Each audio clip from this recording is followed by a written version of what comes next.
Hey, everybody, welcome to the Profit Tool Belt podcast. Today, we've got a special guest here who's running a contracting business, probably a lot like yours. He's on a growth path. He wants to keep growing. We are going to be talking a little bit about financing and how to offer finance. And now keep in mind, he doesn't represent a finance company. I specifically asked Jackson. Jackson's our chase producer. He's the guy that goes out and finds me guests. Right. So if you ever get an email from Jackson, it's because we're looking for you. We want you to be a guest on the show. Anyways, Jackson and I decided to reach out to Chris because Chris uses financing as a way to help solve problems for his customers. If you're not using financing, Chris and I are going to go through a discussion on the pros and cons of that. And so regardless of where you are on the fence, have a listen. Let's hear what he's got to say before you make a decision about whether financing works or not. Now, you guys know I'm a big fan of you having financing in place because I believe you should make it easy to pay you whatever way a client wants to pay you. That's the point of running the business, right? So people can get us to help them and they can pay us. So let's see what Chris Baldus has to say.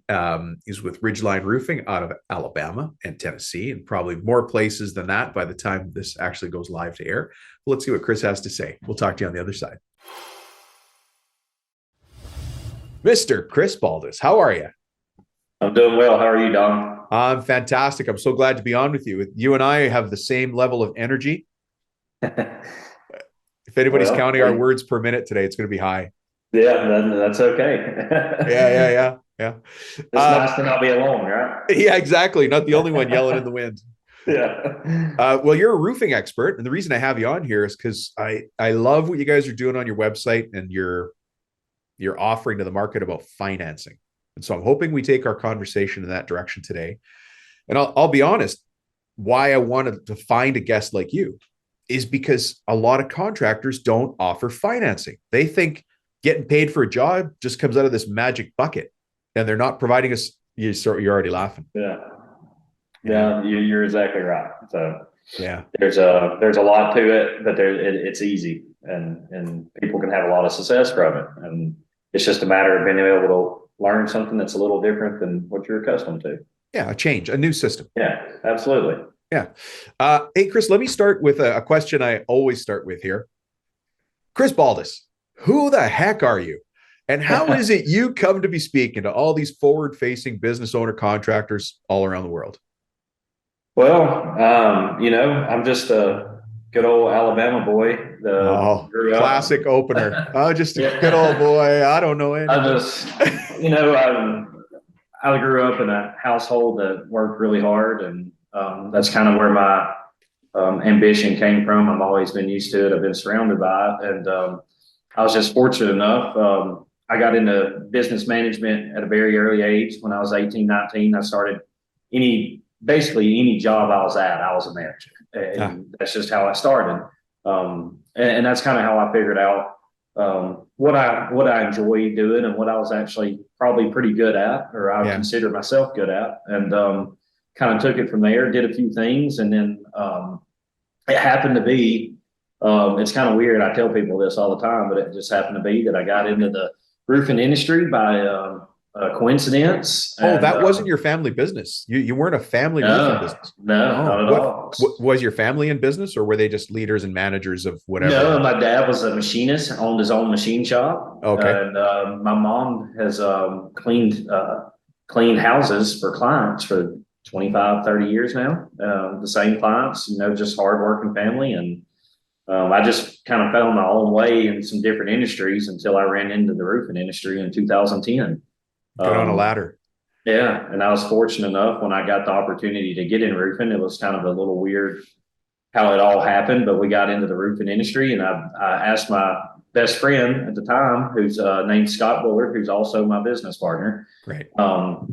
Hey, I've got a chance to go sell some roofs. Do you want to come try this with me? So, in a sense, he came on and tried it, and we started selling roofs together. And I liked it. I was pretty good at it. And within about 6 weeks, the owner of that current company that I work for asked me if I would want to manage this office that his guys that were here were headed back home from out of state. And I said, sure.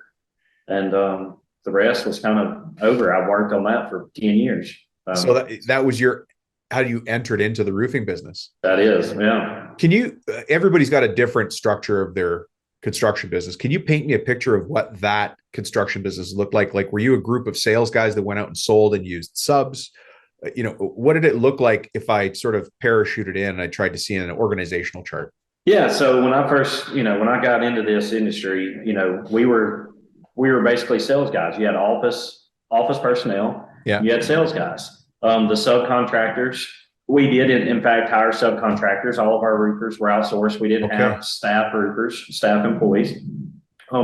Obviously the objective is to go find a subcontractor that you trust and does it the way you want to do it, which is extremely important in business. And unfortunately, there's a lack of that in our industry. And it ain't just our industry, it's in construction in general. But in saying that, that's something that you want to find. But I've always liked the subcontractor ways. Now, obviously, as your company grows, there's nothing wrong, in my opinion, with having a staff group. I like to have certain staff individuals for certain little things, but we still, like specialty work. Yeah. But, the reality is you can still have subcontractors. I've had subs now and they work for me, even though they're subs, they're with me every single day. I keep them busy. They don't work for anybody else. They just do their thing. And, we have a wonderful relationship. We've been together for years. They know the process of how we expect things to be done. They know our management is going to be watching over them.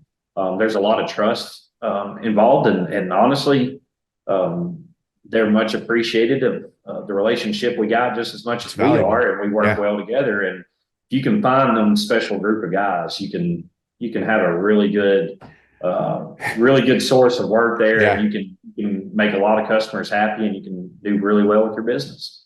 It's the same in every industry, as you've already pointed out. With the right people, everything's easy. With the wrong people, everything's hard. Yeah, that's exactly right. How do you vet those subs? Like, let's say you go into a new territory or a new region. How do you vet the subs? In the roofing industry, it's quite honestly not very hard to find a roofing sub. They're everywhere. No, they're everywhere. But how do you vet them? Like, how do you go do go do 100 square and we'll talk? Or we try to fill. When I go to a new area, the first thing I do is make some calls and find out, hey, who do you think's does a really good job at their job, that seems reliable, dependable, at least seem to have the knowledge of knowing what's going on. And then what we do from there is if we find that one or two guys, we'll try them out on a job, but we're there watching them. Okay. So you're beside them. You're not just assigning either Scott or one of our project managers or someone's going to be there watching them very closely. And it's just like anything else. You just go into, the fact of, hey, is these guys doing a good job? Yeah, they're doing a good job. Hey, you did a great job today. We got another project coming up in a couple of days.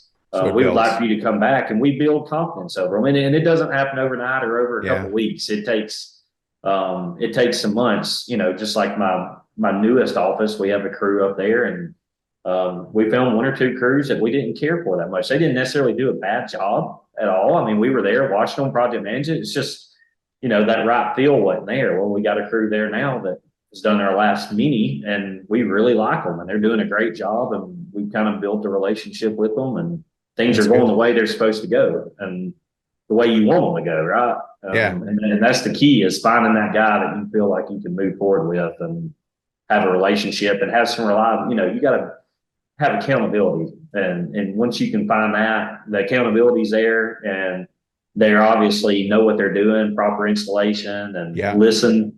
Well, you sound like a very systems run company. Like, you have clear expectations. It doesn't change when you or Scott show up. But they're the same, right? But do you and Scott have the same expectations? Like, this is how we do flashing, and this is how we do whatever.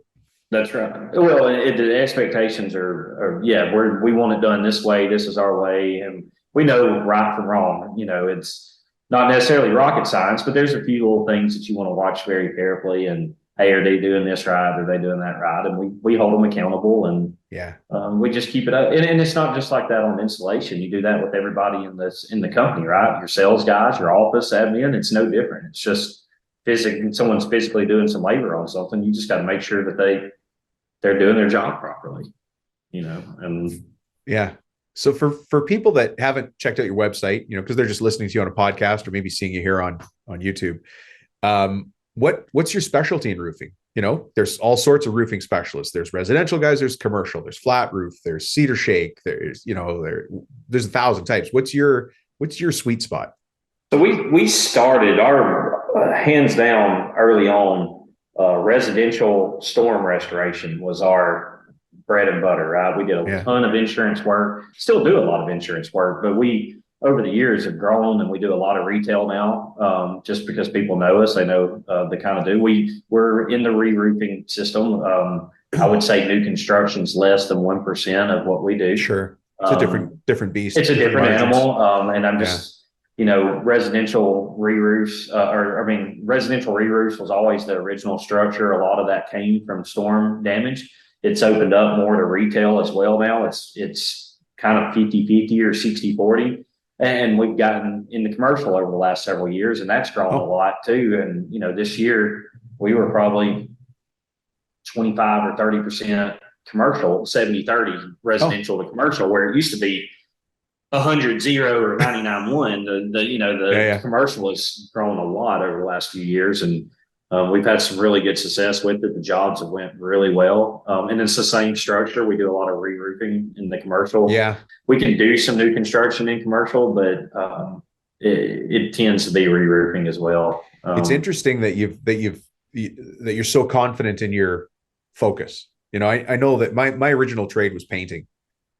And I joke with my wife, I'm not doing this, by the way, but if I was to ever start another painting company, the name would just be Residential Repaint.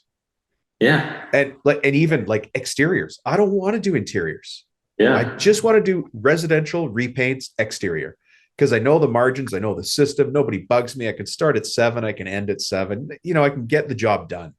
But once you're doing interiors, it's finicky. Once you're doing commercial work, it's another thing, and the margins can be slim, right? So and somebody out there is laughing right now going, all I do is commercial interiors and I do great. Okay. That's a different system. But you just think a painter's a painter or a roofer's a roofer. That's not the case. Yeah, stay in your lane. Stay in your lane. Yeah. I'm a fan of staying in your lane, do what you're good at. Don't overextend yourself.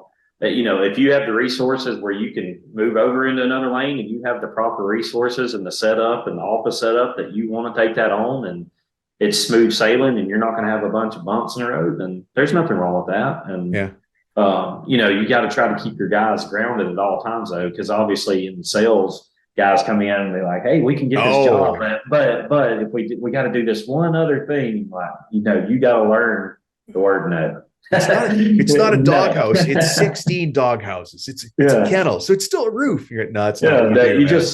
You got to find what you're really good at, and what you're passionate about. And if you will stick to what you're good at and try not to be the best at everything, in my experience, it seems like it just goes a lot better, a lot smoother process, a lot less problems, a lot less headaches and stress. And it's just a little more level playing field, and it makes it a little more peaceful. And you want that. Like, you don't want to be putting out fires every day. You want things to go smooth. No, I want a no drama business, kind of boring. Boring is profitable.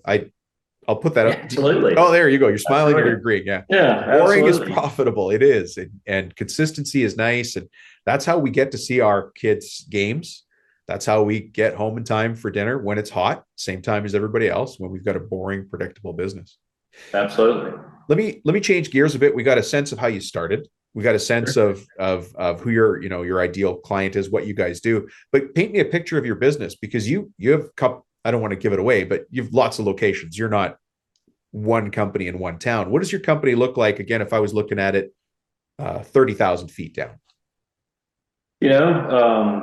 Just so our company started in 2020 is when we actually got going. And, looking at us now, we started out in one area, and we've just bumped it up, and, we started having a really quick success. But I've been in the industry for 10 years. Overnight successes are not.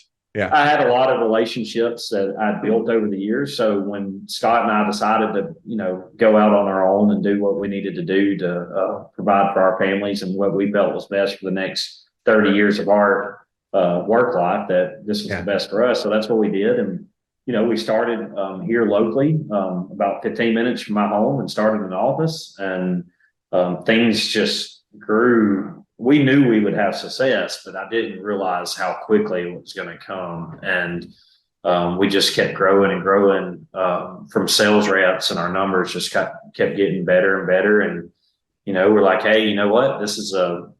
I've always wanted to scale. I've not always wanted to be one office. I want to be in multiple areas and be able to serve other areas that we can have success in and bring our brand and the way we look at things.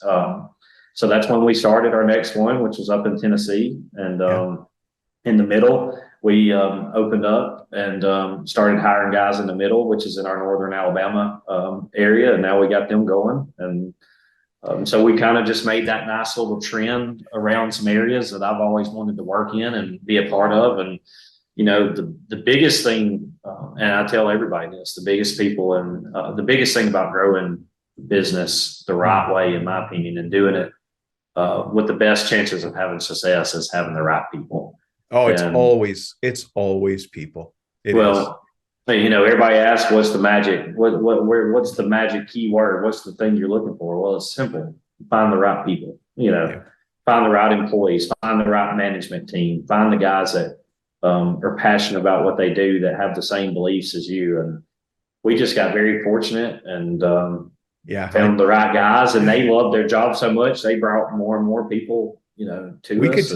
We could take this episode in a bunch of directions, because I would imagine we got to go back to financing because we made the promise. But at the same time, I get a real sense from you that you drive culture. Like there's a thing. Being on the Ridgeline team means this. And it doesn't mean that. It means this is who we are, is what we stand for, is what we won't stand for. This is how we do things. Culture and processes. Culture and processes is a big deal, and the reality is I learned a lot in the years I was running another company prior to this. I learned a lot about the industry, but I never was particularly, I would like to have done a few things a little different ways. And then I got the opportunity to do it. And the one thing, the way I looked at it is what can I do different that I think would bring more success? And it was simple. Find the right people, treat them like you would think that you would want to be treated, and make it an environment that is that you'd never want to leave. And I tell people this all the time too. Outside of the people, what is it that I try to do when I'm recruiting a new person to think? I don't want someone to come here for a job. I want someone to come here for a career.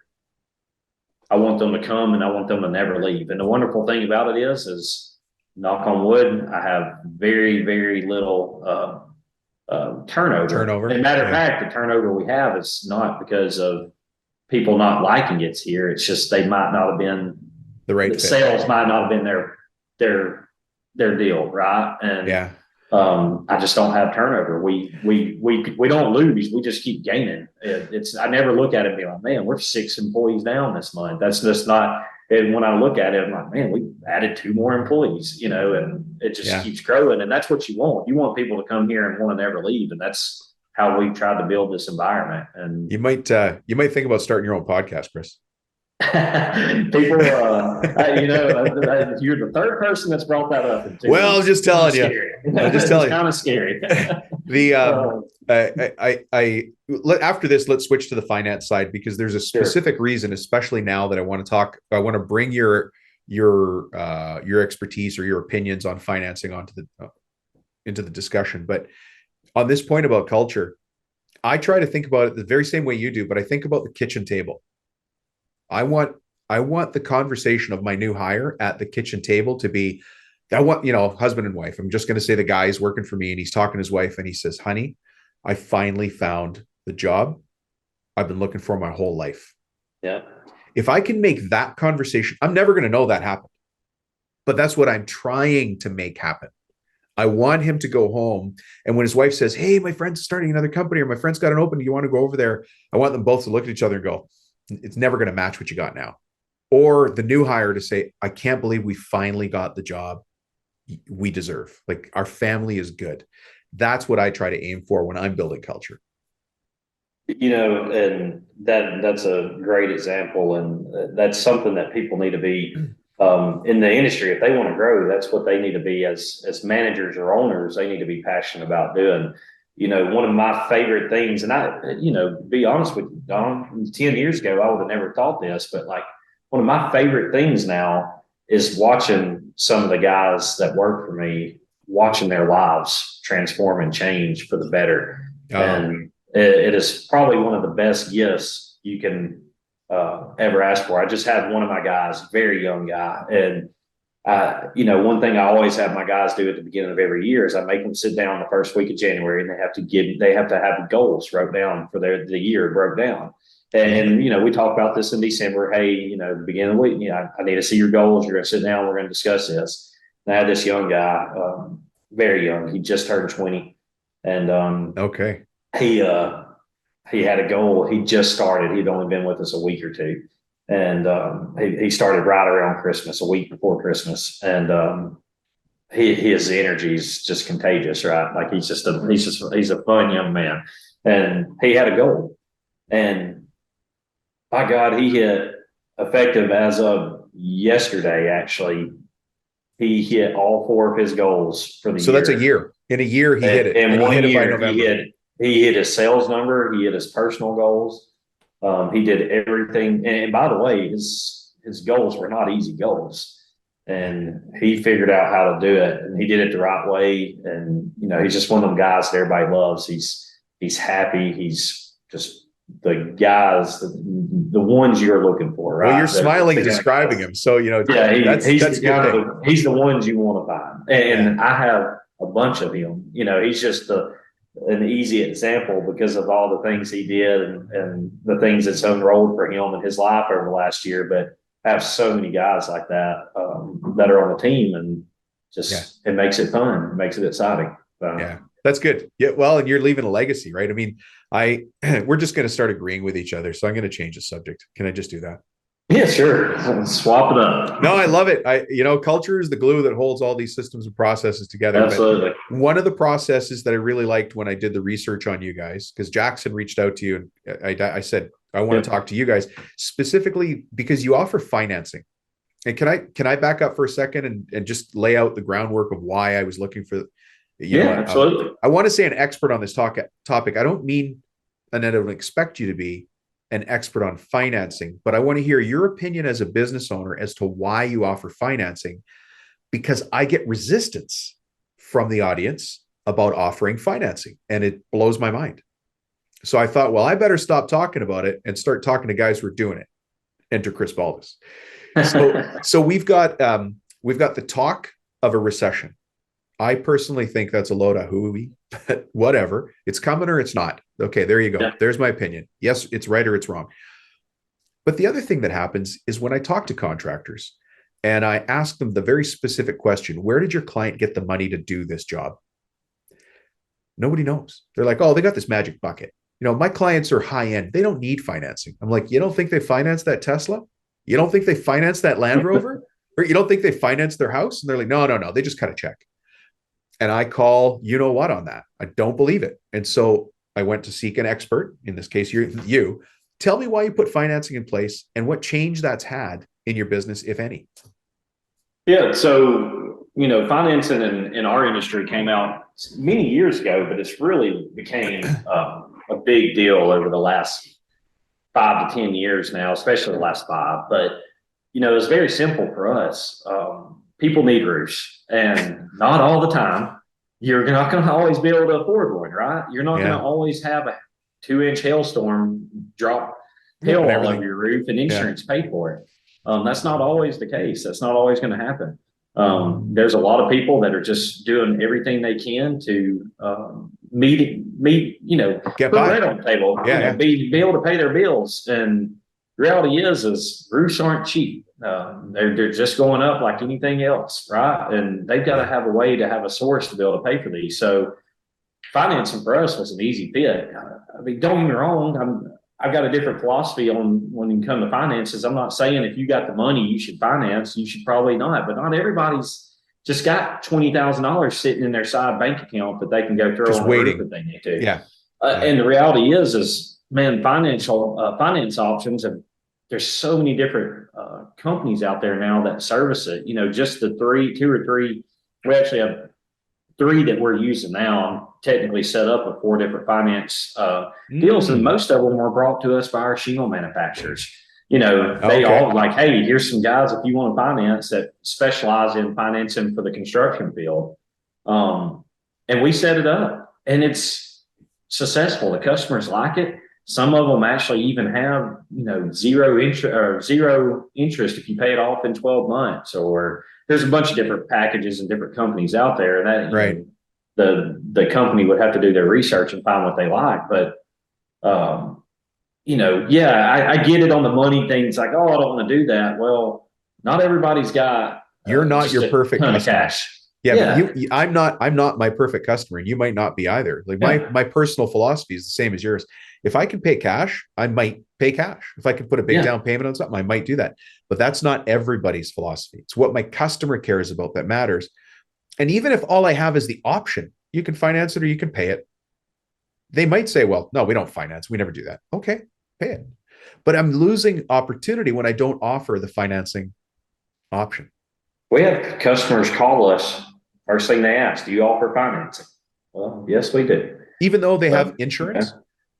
Yeah, even if they have insurance. And here's the thing. So some people, even if it's a retail job and they just need a new roof, right? Some people can afford it. They need financing, right? Even on insurance jobs, well, guess what? They might not have deductibles have went up over the years. So let's just say they got a $3,000 deductible and they don't have a lot of cash, but they also want to. Some people will come finance their deductible and say, hey, you know what? While I'm at it, I'm going to go ahead and upgrade to the next best shingle. And maybe I get 10 years extra out of my roof system or storms don't damage it. I don't have to worry about it. I'm going to go ahead and do this $6,000 loan. And the wonderful thing about the finance institutes that we work with, and I'm sure it's for most in our industry now with all the different options that are out there, it takes 10 minutes. It's not like you're going to the bank and have to take 7 hours and what do you mean to get approved and falling off, from do you mean for the customer to get approved it takes 10 minutes? Yeah, 10 minutes. It's nothing. It's like usually an app, right? It's a soft pull on their credit. We have a link directly to our website.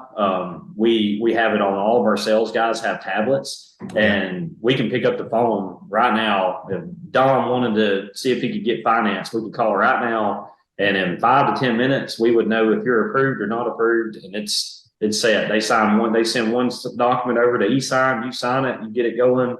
When we're done, you sign off on a waiver that says, hey, the work's done. It's over. They send me my money and they start sending payments to the customer and life moves on. Yeah. So let me restate the question. Chris, is there a magic box that customers get money from, or do customers use financing? Customers use financing. What would more than you would think, right? Because even if you think there's a magic box, it's coming from somewhere. It's a line of credit at the bank, or. Well, let me tell you for a loop. Some people will say, "Oh, I don't want to offer financing because I don't want people to have to take loans out for their roof." Well, I know guys that would rather take a loan out for the roof, even if they have the money, and they would rather put that money in mutual funds or the stock market because they feel like they can get a better return than if they would have just paid payment. Well, so that's a great point. I'm not going to sit there and try to judge people on how they want to spend their money. My personal beliefs, I try to stay out of debt. I tell people to try to stay out of debt, but that's not for everybody. Everybody's got a different reason for needing something. And I'm not going to sit there and judge them and tell them what they can and can't have. They're adults. And, I'm going to give them the best options they have. Right? Hey, you need a new roof. So here's the price. We take cash. If you would like financing, if financing is a better option, we'll be glad to finance you. And we can get you set up on a monthly payment. And we'll try to get on this. You want to try that? And they'll be like, yeah, let's try that. Or they might say, hey, let's pay cash. But if you got to give them the option, right? At least the option. And let's go back for a second. Earlier when you and I were talking about culture, I talked about the kitchen table. Yeah. Let's go back to any kitchen table in America. You've got a family who has to put winter tires on. I'm just going to say $1,200, and we all know that's low. They just found out their daughter needs braces, right? They've got something else going on. That's normal conversation around the table. And now they've got a roofing problem. The water's leaking, or, they need a roof, and that's a $20,000 bill. The roof is not this only thing they're going to deal with this year. They've got other stuff that's happening. Their kid needs braces. They got to finance that or pay for it. They need snow tires for the car. That's a family safety issue. It's just a normal family who has maybe 2 checks coming in, maybe 1. Financing is an option. When they can see that they can pay it for, whatever the payment is, $176 a month, they're going to take that because they need the flexibility. So I guess my concern is when I hear contractors saying, yeah, no, we don't offer financing. There's just a magic bucket. Everybody strokes me a check. I know those people are losing out on business, and they're not helping people they could be helping. Even if it's 5% of your business, it's 5% of your business. Yeah. And it takes 2 hours to get set up with a finance company, and for them to come and train you or set up a Zoom on how to train you for you to be able to get that option. And why would you not want to offer financing? Well, it's the doesn't same as mean not you have taking to credit finance cards. every customer there is. It's just financing the people that ask to be financed or need a different option than, hey, I need to charge you $12,000 or $20,000 for this.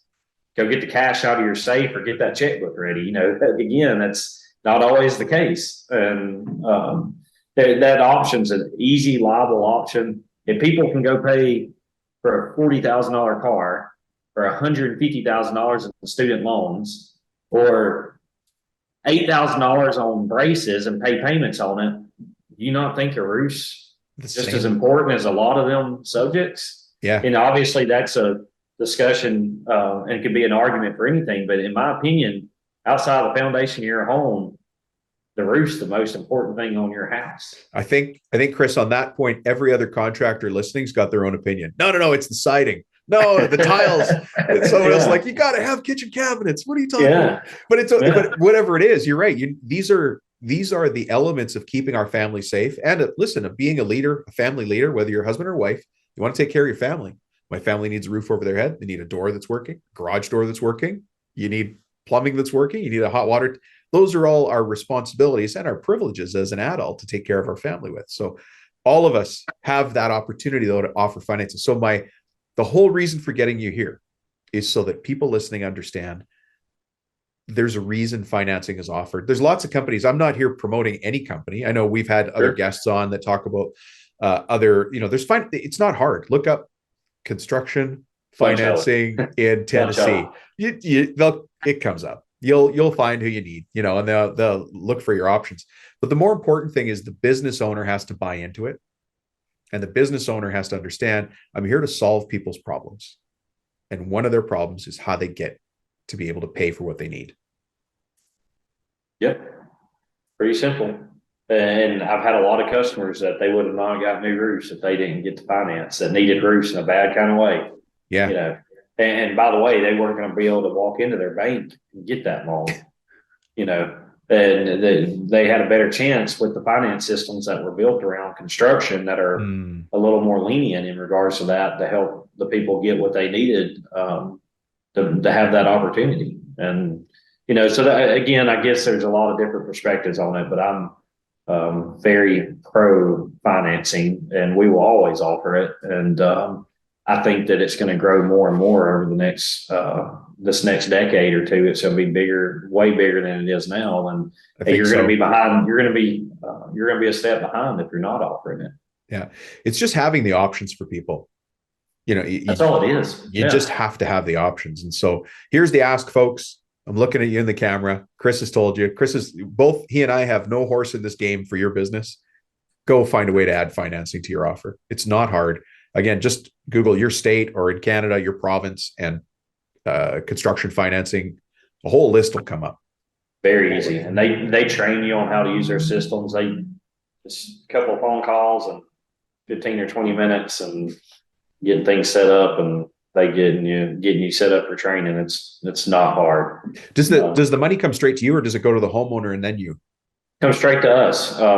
Some of them, depending on the finance companies, usually the homeowner will sign off on the sheet that, hey, the job's complete, the project's done. Right. And the finance company releases the money depending on the company. Sometimes it's in the bank account in 1 or 2 days. Sometimes it takes 3 to 5 days. But it's coming. It's coming. It's coming. It's actually when you think of it from that perspective, it's nice. You want to keep your AR down, then that's a wonderful way to keep your account receivables down, is simply, financing. You get paid pretty quick. You get paid fast. Done, you're done with the project. Hey, Mr. Homeowner, Mrs. Homeowner, please sign here that we're done. Sure, great. In a couple of days, your money's in your bank account. It's, ACH'd over, and there you go. Yeah, and you can make payroll. Closed. And you can make payroll, right? Yeah, you can whatever you need, right? Yeah. Excellent. It's got a lot of great reasons to have it. And I would highly advise everybody not miss out on the opportunity, whether it's 5% or 20% of business you're letting get away. That number will probably go up over time, and you might be able to help someone out that would not have had the opportunity without. Well, and let's say the recession is coming. I need to have options to present to people because they're still going to need their roof. You can't not have a roof. You just can't. Yeah. And if, like you said, if they can't afford their deductible, they could finance the deductible in some cases. So even then, they're going to need to find ways to make their lives continue on. And I need to be a solution provider. When I'm a business person, I solve other people's problems and I get paid to solve those problems. Yeah. What problem do I solve? Well, I solve the roof problem. I solve the finance problem. I'm here to help. And that's being really the best contractor you can be. Absolutely.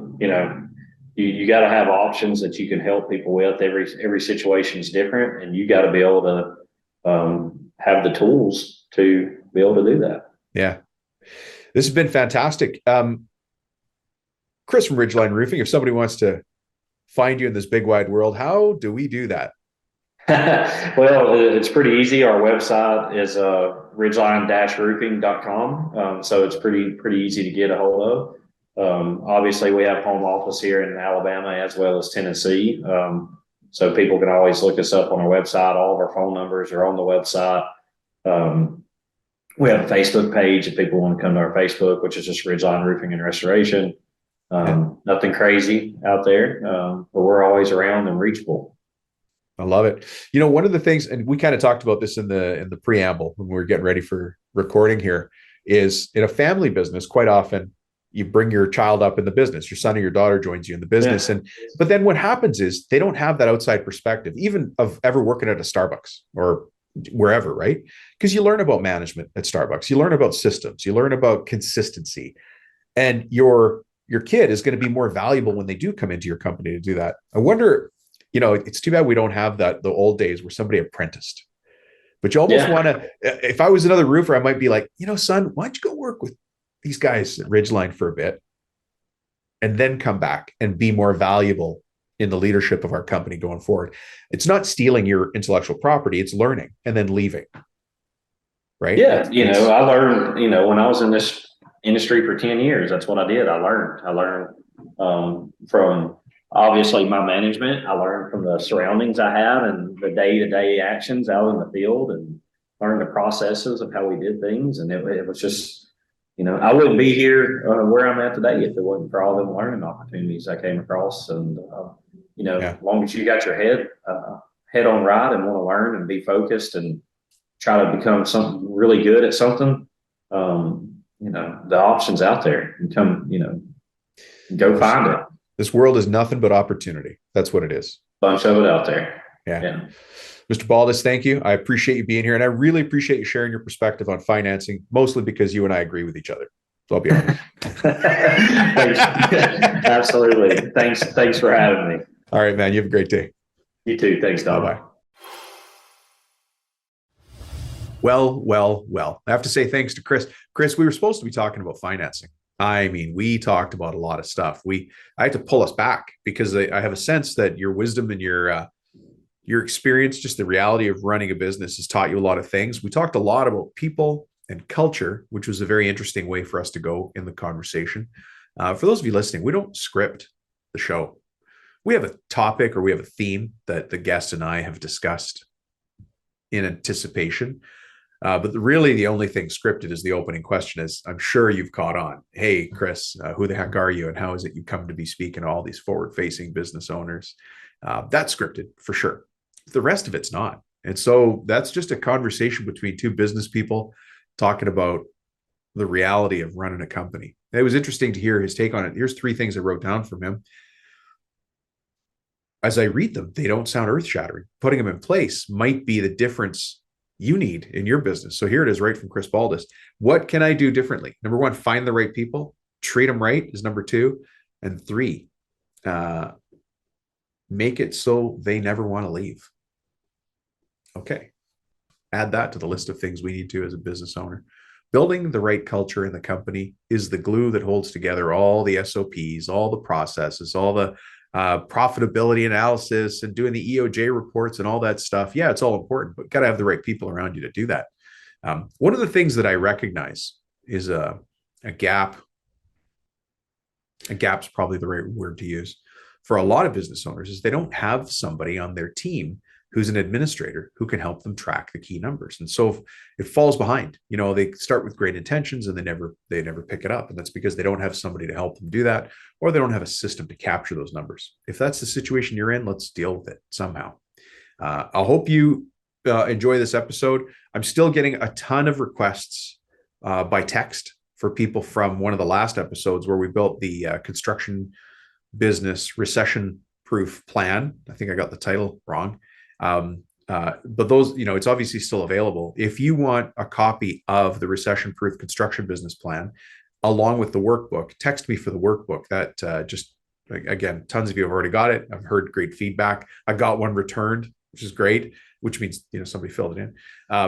Not returned because it didn't work. Returned, filled in. Nice. It's good to see. I love it. But if you want one, if you want your copy, just text me at 604-837-8361. And then the keyword we're using for that free download, the construction business plan for the recession, if it's coming, is the keyword is just business plan. So it's a 4-part plan. Nice, easy download. Beautiful. Laid out very nicely. And you'll enjoy it.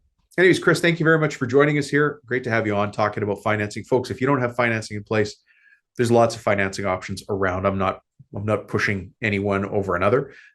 You have your own set of rules for how you operate your business. Have an option for people to pay you using financing.